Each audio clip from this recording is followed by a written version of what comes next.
Mangá de Jujutsu Kaisen, número 238. Kashimo vs Ryomen Sukuna. Confronto em suas verdadeiras formas. Esse é o nome do capítulo dessa semana de Jujutsu. Mas sem perder muito tempo, vamos direto para análise, porque esse é um daqueles capítulos bem carregados de diálogo. Lembrando que ao final do vídeo, depois da review, tem os meus comentários e considerações finais a respeito do capítulo e algumas teorias também. O capítulo começa com Kashimo olhando para o corpo transformado de Sukuna, com um olhar que misturava medo, entusiasmo e empolgação. E então, o narrador nos explica que Kashimo estava utilizando de raio-x para poder analisar o corpo do Sukuna.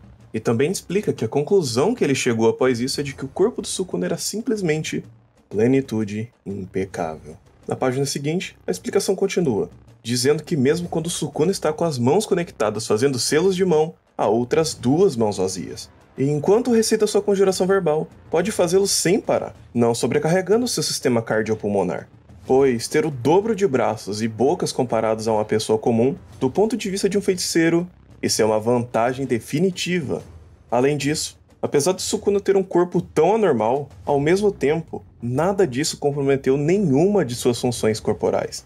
Na página seguinte, a explicação continua, dizendo que, usando esse corpo livremente com as ferramentas amaldiçoadas Destrinchar do Deus da Guerra e Apsaras, Sukuna aniquilou o esquadrão de corpos celestes, e também os 5 generais tigres, do comando direto da Casa Norte dos Fujiwara, dessa forma, repelindo o esquadrão de pacificação Laka Negra, que era formado pela elite do clã Abe e os remanescentes do clã Sugawara, incluindo o Anjo. A explicação do narrador se encerra e Kashimo começa a falar, dizendo, é mesmo. Como, até mesmo aqui, como isso é tão lindo.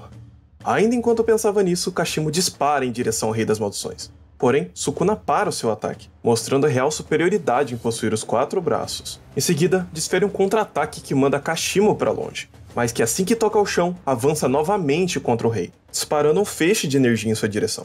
No entanto, a boca localizada no torso de Sukuna começa a recitar encantamentos. E então, o rei diz que era melhor que ele desviasse do próximo ataque. E exclama, Destrinchar, lançando um poderoso ataque de corte em direção a Hajime. O ataque foi tão inesperado que chega até mesmo a arrancar uma parte do corpo de Hajime, que em seguida pensa, foi esse ataque que foi responsável por finalizar Satoru Gojo? Na página seguinte, entendemos o porquê da exclamação de Hajime. No local onde Sukuna havia desferido o ataque, existia uma imensa cratera. Um ataque que corta o mundo. Em seguida, Sukuna começa a falar. Existiu uma tola que tentou me pregar o que era o amor. Me disse que não conheço o amor. Disse que não existe um igual a mim, e por isso sou solitário. Eu entendi que ela tentava me dizer, mas quando eu ouvi não sabe, me deixou um pouco irritado. Bem, que seja. Ela escolheu a pessoa errada para pregar sobre isso. Deveria ter falado de amor com alguém como Satoru Gojo, ou até mesmo você. Na página seguinte, o rei continua falando.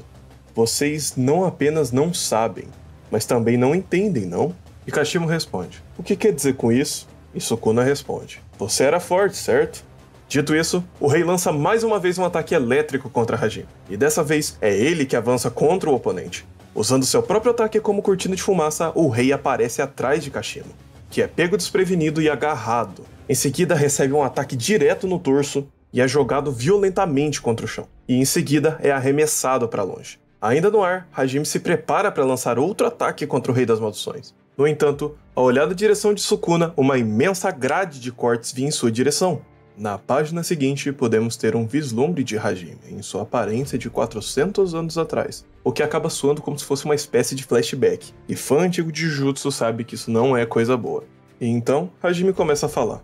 Devem ter havido muitos veteranos valentes que desafiaram você. Devotos de corpo e alma, é claro. Eles nem sempre estavam buscando amaldiçoar você, mas buscavam seu reconhecimento. Que tipo de pessoa eu sou, eles queriam certificar. E então, você as massacrou pessoalmente. Você me questionou de como poderia me relacionar ou demonstrar compaixão. O que é isso, se não o amor? Nesse momento, nos é revelado que quem estava falando todo esse tempo era na verdade o Sukuna, que segue dizendo, somos amados apenas porque somos fortes. Então respondemos com amor. Mas mesmo assim, você ainda lamenta essa solidão. Eu te disse que você era extravagante. Você tá satisfeito com isso? Hajime então responde. Você tá satisfeito com isso? Então por que dividiu sua alma e se tornou um objeto amaldiçoado para atravessar as eras? Sukuna então responde. Posso afirmar depois de entender. Coisas como o amor são inúteis. Nunca considerei a ideia de depender dos outros para me sentir realizado. Quando quero comer, eu como. Se for irritante, eu mato. Se for interessante, eu me divirto. Eu vivo apenas dentro das minhas próprias possibilidades. Não conseguir medir isso é um problema dos outros, não meu. Hajime pensa um pouco e responde. Vai ficar entediado assim, não acha? Sukuna então responde.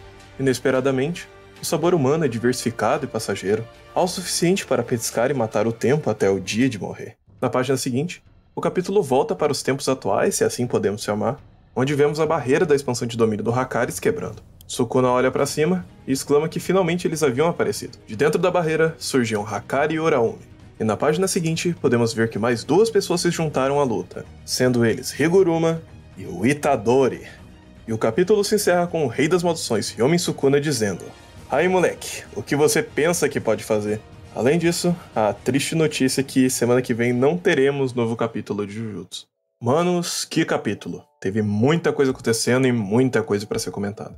Já começando pela primeira página do capítulo, onde o Hajime tava lá analisando o Sukuna, o cara tava usando raio-x pra enxergar o Sukuna. No capítulo passado, quando foi falado que ele, tava transcendendo o reino humano, não era brincadeira. E depois comentam a superioridade que era pra um feiticeiro igual o Sukuna ter, 2 braços e 2 bocas.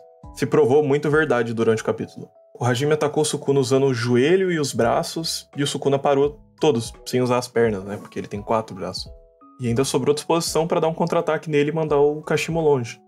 A segunda vez foi quando o Kashimo jogou aquele ataque elétrico no Sukuna, que parecia um Kamehameha. E o Sukuna, enquanto tava recitando, usando a boca do torso, ele tava falando normalmente, né? Falando que era pra ele desviar do ataque. Outra coisa é que nas notas de rodapé tinha algumas informações extras que eu decidi deixar pra comentar aqui no final do vídeo. Por exemplo, o nome da arma do Sukuna, aquela Asparás, esse nome difícil de pronunciar aí, são meio que uns anjos femininos, assim, que vivem nas nuvens e vagam nas águas, que protegem os templos budistas. Ainda sobre o corte que o Sukuna usou lá, que rasgou o campo de batalha, o Hajime, que estava assistindo a luta do Gojo com o Sukuna, falou, é o mesmo golpe. Então, provavelmente, realmente é o mesmo golpe. E é um golpe que precisa de encantamento, então, sei lá, pô, como é que o Gojo não viu isso e desviou, algo do tipo? Ele tem um Rikugan, caralho, 6 olhos, ele devia ter visto. Mas que vendo o golpe que ele usou, né, realmente condiz com a explicação que eu dei no meu último Shorts, inclusive se você não assistiu, vai lá assistir, que ele copiou o golpe do Mahoraga, né? Ele meio que utilizou o Mahoraga de base e replicou o golpe usando as técnicas de corte dele mesmo. Outra coisa é que eu errei feio no meu chute, né? Eu tava apostando que o Kashimo pelo menos ia dar um trabalho pro Sukuna e tal, ia render uma lutinha e tal. Mas o Sukuna, na verdadeira forma, tá poucas ideias, mano. Mandou mais um pra escalação do Vasco. E no meio do capítulo também, o Sukuna fez uma citação lá, que lembrou muito a que o Mahito falou pro Junpei lá no começo da obra, que nas palavras do Mahito lá, né, se você sentir fome, você come, se você sentir ódio, você mata, foram praticamente as mesmas palavras que o Sukuna falou nesse capítulo. Já sobre o flashback em si que teve, né, que começou com o Kashimo idoso, né, e voltou pra ele no corpo jovem, que ele tá usando hoje em dia, tava, né, foi de Vasco. Esses flashbacks estão sendo bem recorrentes, que, começam com alguma coisa do passado e volta pro presente. Então nem sei se dá pra chamar de flashback, na verdade, né? Mas essa questão aí do reino espiritual, né, onde os personagens conversam antes de morrer e tal, eu fico pensando se isso é só uma liberdade poética e uma escolha de roteiro pra poder finalizar a luta de um jeito mais digno, ou se realmente tem um reino espiritual aí ou algo pra ser explorado nesse sentido, porque aconteceu literalmente a mesma coisa que tinha rolado com o Gojo e o Sukuna. E no final do capítulo, né, que apareceu o Bond, o Hakari e a Uraumi saíram de dentro da expansão dele, que inclusive eu tenho 2 teorias a respeito. Ou ele só não acertou o jackpot e não finalizou a luta lá dentro mesmo e eles vão continuar caindo na porrada. Ou, por conta da cara meio estranha que a Uraumi tava fazendo quando caiu, talvez eles tenham trocado uma ideia lá dentro, na verdade, e ela troque de lado, vai saber. Acho muito improvável porque ela é serva do Sukuna há muito tempo, mas vai saber, né? Não dá pra bater um martelo baseado em só uma cara que ela fez, né? Cara, é aquele final de capítulo com o Higuruma e o Itadori aparecendo pra deitar o Sukuna na porrada. Ou apanhar, que é o mais provável. Cara, eu quero só ver como é que vai se comportar a expansão de domínio do Higuruma, porque eu vejo 2 possibilidades. A primeira é que a lei da expansão do Higuruma, lá de não agressão, não vai deixar o Sukuna expandir o domínio dele e quebrar por fora, igual ele fazia com o Gojo, né? E aí ia ser o cúmulo do ridículo do Sukuna sendo julgado pelos crimes que ele cometeu. Porque tem um lance lá do Shikigami, que ele atua como juiz, ele é onisciente, sabe das coisas. Trabalhando com essa primeira possibilidade, que a expansão ia funcionar com o Sukuna, ele não ia conseguir quebrar ela, certamente o Sukuna ia ser declarado culpado, né? Aí o Higuruma ia receber a espada do executor, mas aí eu quero ver ele acertar o Sukuna, né? depois que acabasse a expansão. E a segunda, que eu acho mais plausível, é que o Sukuna consiga quebrar a expansão dele e aí ignora todo o resto que eu disse antes. Outra coisa, o Itadori já chegou pronto pra deitar o Sukuna na porrada, mas o detalhe tá nas mãos dele, parece que ele tá com alguma coisa no braço. Tudo bem que tá enfaixado ali, mas parece uma espécie de luva, algo do tipo. Ou simplesmente o corpo dele tá mudado por algum motivo. Não tá normal. Agora nos resta esperar 2 semanas pra ver o que o GG Akutami vai resolver pro final dessa luta. Final não, né? O desenrolar dessa luta. Duvido que ele vai ter a coragem de acabar essa luta em um capítulo, igual aconteceu com a do Kashimo agora. E mais uma vez tem coisa em aberto de 2 capítulos atrás. Cadê o Satoru? Cadê o corpo do Satoru? Cadê o Satoru vivo? Não mostrou. Outra vez. Então, né, pra galera aí que ainda tá com esperança, prato cheio. Tem uma teoriazinha aí que o pessoal tá comentando, que eu ando pensando nisso também, mas eu vou deixar pra comentar num short. Mas é isso. A review de hoje vai ficando por aqui. Espero que vocês tenham gostado. Eu mudei um pouco o estilo da narração, eu tô falando como se fosse o próprio personagem falando, não sei se ficou melhor, não sei se ficou pior. Me digam nos comentários, por favor. Por falar em comentários, caso você tenha alguma teoria, pode ficar à vontade em deixar aí embaixo, eu vou responder e a gente pode até debater sobre, de repente. Eu agradeço quem acompanhou e assistiu o vídeo até aqui. Se possível, deixe aquela inscrição, caso ainda não for inscrito, se gostou do conteúdo do meu canal.